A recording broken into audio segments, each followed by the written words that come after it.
कल्पना कीजिए, दुनिया का सबसे बड़ा सीरियल किलर शायद कभी भी पकड़ में नहीं आता अगर उसे कंप्यूटर चलाना आता। एक ऐसा इंसान जो अपने ही शिकार का दोस्त भी हो, शहर का मशहूर नाम भी हो और ऊपर से डॉक्टर भी हो। यह कहानी है डॉक्टर हैरोल्ड शिफमैन की, जिसने अपनी क्लिनिक का इस्तेमाल लोगों की जान बचाने के लिए नहीं, बल्कि उन्हें मौत के घाट उतारने के लिए किया। यह हैरान करने वाली कहानी दिल दहला देती है, जब एक डॉक्टर अपने पेशे का इस्तेमाल बुरी नीयत के लिए करता है। इंग्लैंड के हाइड नाम के एक छोटे से कस्बे में, जहां सिर्फ 30 लोग रहते थे, वहां एक ऐसा खौफनाक खेल खेला जा रहा था जिसका किसी को अंदाजा तक नहीं था। पूरे 23 सालों तक डॉक्टर हैरोल्ड शिफमैन सबकी आंखों के सामने बिना किसी शक के एक के बाद एक लोगों की जान लेता रहा। 250 से भी ज्यादा मौतें होने के बावजूद किसी को उस पर जरा भी संदेह नहीं हुआ, और शायद कभी होता भी नहीं अगर वो एक छोटी सी गलती ना कर बैठता। आखिर क्या वजह थी कि डॉक्टर हैरोल्ड शिफमैन इतने लोगों की जान ले रहा था? कैसे वो 23 सालों तक बिना किसी शक के अपनी खौफनाक हरकतों को अंजाम देता रहा? क्या उसकी कोई निजी दुश्मनी थी, या उसके पीछे कोई और गहरी वजह छिपी थी? सबसे चौंकाने वाली बात तो यह थी कि इतने लंबे समय तक पुलिस को उसकी भनक तक नहीं लगी। लेकिन फिर एक ऐसा सुराग हाथ लगा जिसने उसकी बरसों से छिपी खूनी साजिश को एक ही पल में बेनकाब कर दिया। आखिर वो सुराग क्या था जिसने दुनिया के सबसे खतरनाक सीरियल किलर का पर्दाफाश कर दिया? डॉक्टर हैरोल्ड शिफमैन अपने शिकार चुनने में बेहद चालाक था। वो ऐसे मरीजों को निशाना बनाता जो अकेले रहते थे, उम्रदराज थे और जिनकी मौत पर किसी को शक होने की गुंजाइश ही न हो। लेकिन वो सिर्फ उनका डॉक्टर नहीं था, बल्कि उनके दर्द का सुनने वाला एक हमदर्द भी बन जाता। वो उनके घर जाता, घंटों उनकी बातें सुनता, उनके अकेलेपन को बांटने का भरोसा दिलाता। मरीजों को लगता कि कोई तो है जो उनकी परवाह करता है, और इसी भरोसे में कई लोगों ने अपनी घर की चाबियां तक उसे सौंप दी। अपनी इसी नरमी और अपनापन दिखाने वाली चालाकी की वजह से वो हाइड में एक बेहद सम्मानित और मशहूर नाम बन चुका था। एक ऐसा नाम जिस पर किसी को भी शक नहीं था। लोगों को लगता था कि डॉक्टर हैरोल्ड शिफमैन बस एक अच्छा डॉक्टर है जो बुजुर्गों की देखभाल करता है, उनकी तकलीफें सुनता है और दवाइयों से उनका इलाज करता है। लेकिन हकीकत इससे कहीं ज्यादा डरावनी थी। मरीजों की देखभाल की आड़ में वो धीरे धीरे उनकी जिंदगी के हर पहलू की जानकारी जुटा रहा था। कौन अकेला रहता है, किसके पास कितनी दौलत और जायदाद है, घर में कौन कौन आता जाता है और उनके रिश्तेदार कहां रहते हैं। जब उसे यकीन हो जाता कि कोई शिकार पूरी तरह से असहाय है और उसकी मौत पर कोई खास सवाल नहीं उठाएगा, तब वो अपनी खतरनाक चाल चलता। वो अपने ही मरीज को दवा का ओवरडोज देकर चुपचाप मौत के घाट उतार देता। एक ऐसी मौत जो देखने में बिल्कुल स्वाभाविक लगती थी। चूंकि डॉक्टर शिफमैन के शिकार पहले से ही 80 साल से ज्यादा उम्र के होते थे, उनकी मौत को कोई संदेह की नजर से नहीं देखता। सालों तक यह खतरनाक खेल जारी रहा, लेकिन न तो किसी ने उस पर शक किया और न ही कभी पकड़ा जाने का डर उसके सामने आया। सब कुछ उसकी योजना के मुताबिक चल रहा था, जब तक उसने खुद एक गलती नहीं कर दी। डॉक्टर शिफमैन ने अपने करियर की शुरुआत हाइड से करीब 70 किलोमीटर दूर पोंटफ्रेक्ट नाम के एक कस्बे से की थी, जहां वो एक अस्पताल में काम करता था। फिर 1974 में वो टॉडमॉडर्न चला गया और अब्राहम एंड मारोड मेडिकल सेंटर में जनरल प्रैक्टिशनर बन गया। इसी दौरान उसकी एक खतरनाक आदत सामने आई, पैथिन नाम की दवा का नशा। ये असल में एक पेन किलर थी, लेकिन इसमें भारी मात्रा में नशा होता था। डॉक्टर शिफमैन खुद भी इसका आदी था और अपने मरीजों को भी ये दवा जरूरत से ज्यादा मात्रा में देता था। इस दवा का असर ये होता कि मरीज इसे लेने के बाद खुद को पहले से बेहतर महसूस करने लगते, लेकिन उन्हें ये नहीं पता था कि वे अनजाने में नशे की गिरफ्त में आ रहे हैं। धीरे धीरे उसके मरीज उसकी तरफ आकर्षित होते चले गए और उस पर पूरी तरह से भरोसा करने लगे। यही वो चालाकी थी जिसने उसे हाइड में सबसे भरोसेमंद डॉक्टर बना दिया। लेकिन इसी नशे की लत ने उसकी परफेक्ट योजना में पहली दरार भी डाल दी। डॉक्टर शिफमैन की सबसे बड़ी चालाकी यह थी कि उसने हर मुश्किल से खुद को बचाना सीख लिया था। जब उसकी नशे की लत और गैर कानूनी प्रिस्क्रिप्शन का मामला खुला तो अस्पताल प्रशासन ने उसे निकाल दिया। बात उसके मेडिकल लाइसेंस के रद्द होने तक पहुंच गई थी। लेकिन किस्मत ने एक बार फिर उसका साथ दिया। उसने कुछ वक्त रिहैब सेंटर में बिताया और जब सब उसे भूल चुके थे तो वो दोबारा अपनी खतरनाक योजना पर लौट आया। 1977 में शिफमैन हाइड आ गया और डॉनी ब्रुक मेडिकल सेंटर में जनरल प्रैक्टिशनर के तौर पर काम करने लगा। 1980 में उसने अपनी प्रैक्टिस शुरू की और नहीं अपनी नशे की लत छोड़ी और नहीं अपने खौफनाक इरादे। लेकिन उसकी किलिंग स्प्री में असली उछाल तब आया जब 1993 में उसने हाइड में अपनी खुद की क्लिनिक खोल ली। अब वो शहर का एक सम्मानित डॉक्टर बन चुका था जिस पर लोग आंख मूंद कर भरोसा करते थे। अगले कई सालों तक वो अपने मरीजों को बिना किसी शक शुबे के मारता रहा। उम्रदराज मरीज उसकी सबसे आसान शिकार थे और उसकी चालाकी इतनी गहरी थी कि किसी को उस पर जरा भी संदेह नहीं हुआ। डॉक्टर शिफमैन अब एक डॉक्टर नहीं बल्कि मौत का सौदागर बन चुका था। एक ऐसा शैतान जो सफेद कोट पहनकर अपनी साजिश को बेखौफ अंजाम दे रहा था।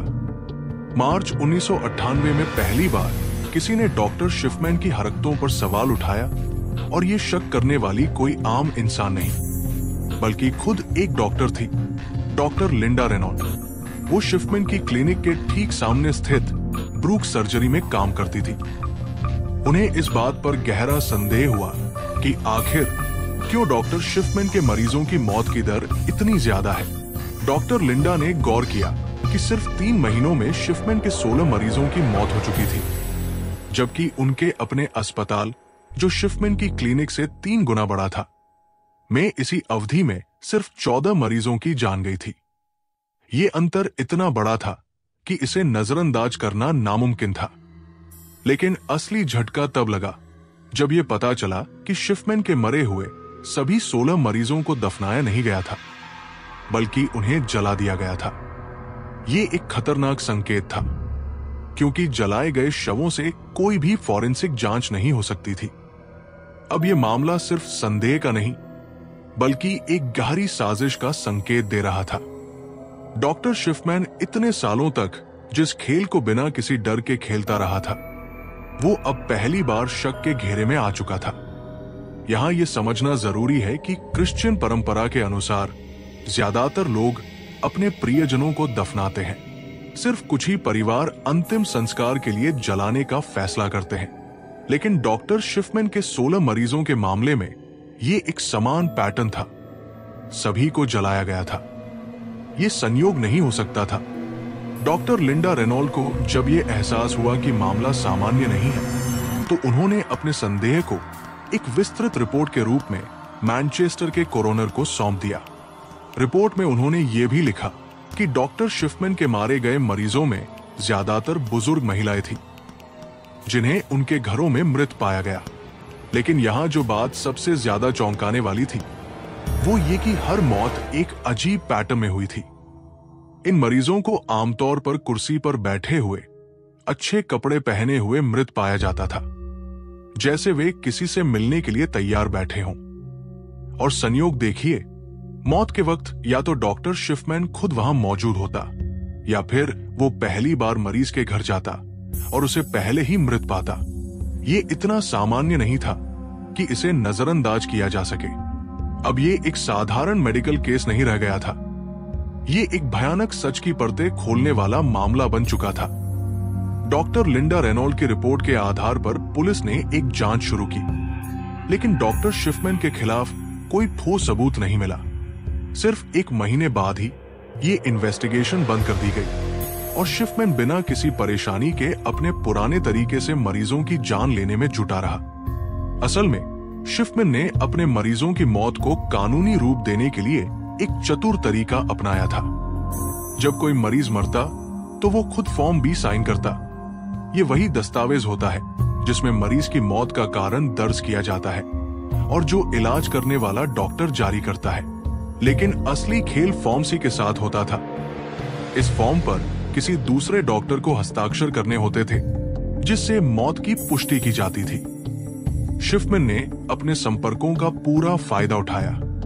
उसने या तो अपने करीबी डॉक्टर दोस्तों से फॉर्म सी साइन करवाया या फिर उन लोगों से जो उस पर शक करने की जरूरत ही नहीं समझते थे। नतीजा ये हुआ कि उसके मरीजों की मौतें बिना किसी जांच पड़ताल के क्रिमेशन तक पहुंच जाती और उनके शवों के साथ सारे संभावित सबूत भी जलकर राख हो जाते। इसी प्रक्रिया के कारण कई संदिग्ध मौतें कभी जांच के दायरे में नहीं आई और शिफमैन सालों तक आराम से कत्ल करता रहा। लेकिन पुलिस की नजरों से बचने का उसका ये खेल ज्यादा दिनों तक नहीं चलने वाला था। इन्वेस्टिगेशन बंद होते ही उसने 3 और लोगों की हत्या कर दी। लेकिन अब उसके पकड़े जाने का समय आ चुका था। कैथलीन ग्रंडी की मौत डॉक्टर हैरोल्ड शिपमैन की गिरफ्तारी की सबसे बड़ी वजह बनी। कैथलीन हाइड टाउन की पूर्व मेयर थी और 24 जून 1998 को अपने घर में मृत पाई गई। हमेशा की तरह डॉक्टर शिपमैन ही आखिरी शख्स थे जिन्होंने उन्हें जिंदा देखा था। उन्होंने डेथ सर्टिफिकेट पर ओल्ड एज यानी बुढ़ापे को मौत की वजह बताया और मामला रफादफा हो गया। लेकिन इस बार उन्होंने एक बड़ी गलती कर दी। कैथलीन की बेटी एंजेला वुडरफ एक वकील थी। उन्हें अपनी मां की अचानक मौत पर तब शक हुआ जब उन्हें एक वसीयत मिली जिसमें उनकी मां ने अपना घर डॉक्टर शिपमैन के नाम कर दिया था। यह वसीयत देखकर एंजेला को 2 वजहों से शक हुआ।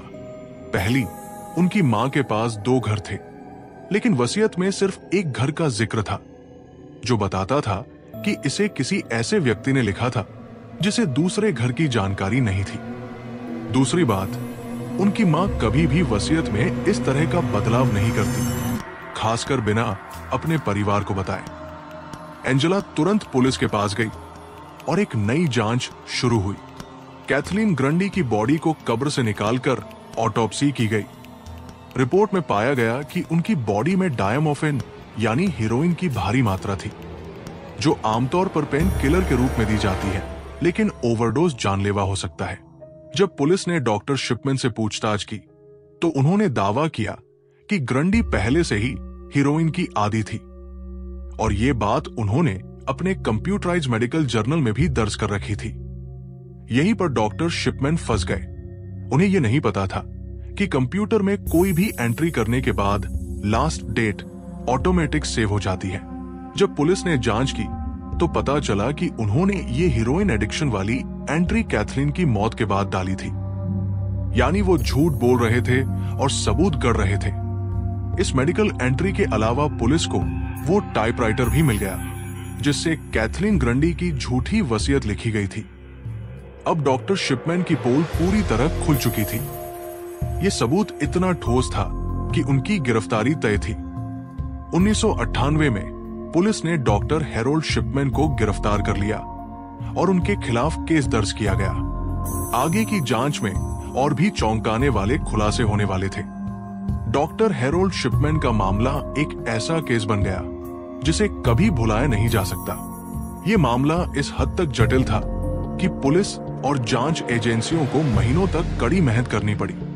शिपमैन की गिरफ्तारी के बाद यह पाया गया कि उसकी टाइपराइटर में कुछ कैरेक्टर्स खराब थे और यही खराब कैरेक्टर्स ग्रंडी की वसीयत में भी गायब थे, जो कि एक और अहम सबूत था। पुलिस ने जब जांच को आगे बढ़ाया तो उन्होंने 15 और पेशेंट्स के मामलों को पुनः देखा जिनकी मौतें शिपमैन के इलाज के दौरान हुई थी। हर केस में एक समान पैटर्न सामने आया, डायमोफिन का ओवरडोज। मौत के कारण के रूप में ओल्ड एज और क्रिमेशन की सलाह। ये सभी मामलों में शिपमैन ने खुद ही हस्तक्षेप किया था ताकि कोई भी सबूत न बच सके। जब पुलिस ने गहराई से जांच की तो पता चला कि शिपमैन ने 1975 से लेकर अपनी गिरफ्तारी तक कुल 218 पेशेंट्स को मारा था। हालांकि कुछ मामलों में सबूत की कमी की वजह से ये संख्या और भी ज्यादा हो सकती है, शायद 260 तक। कोर्ट ने शिपमैन को 15 मौतों के लिए दोषी ठहराया और उसे सलाखों के पीछे भेज दिया। लेकिन उसका अंत और भी चौंकाने वाला था। उसने अपनी जेल में रहते हुए खुद को फांसी पर लटका लिया। इसके बाद जेल के एक साथी ने यह चौंकाने वाला दावा किया कि शिपमैन ने खुद उससे कहा था कि उसने 508 लोगों की हत्या की थी। हालांकि यह दावा पूरी तरह से साबित नहीं हो पाया, लेकिन यह सोचने पर मजबूर करता है कि शिपमैन ने इतना बड़ा अपराध क्यों किया। कुछ एक्सपर्ट्स का मानना है कि वो अपने मरीजों को हीरोइन देकर मरते हुए देखना चाहता था। कुछ इसे साइकोपैथिक प्रवृत्ति मानते हैं, तो कुछ इसे पैसों के लिए किया गया अपराध कहते हैं। वहीं कुछ लोग मानते हैं कि उसकी मां की कैंसर से मौत और पेन किलर के रूप में मॉर्फिन का इस्तेमाल भी इसकी वजह हो सकता है। डॉक्टर शिपमैन का मनोविज्ञान और उसकी असली मंशा आज भी एक रहस्य बनी हुई है। आप देख रहे थे दी ऑनेस्ट वॉल्ट। अगले एपिसोड में फिर मिलते हैं। नमस्कार और शब्बा खैर।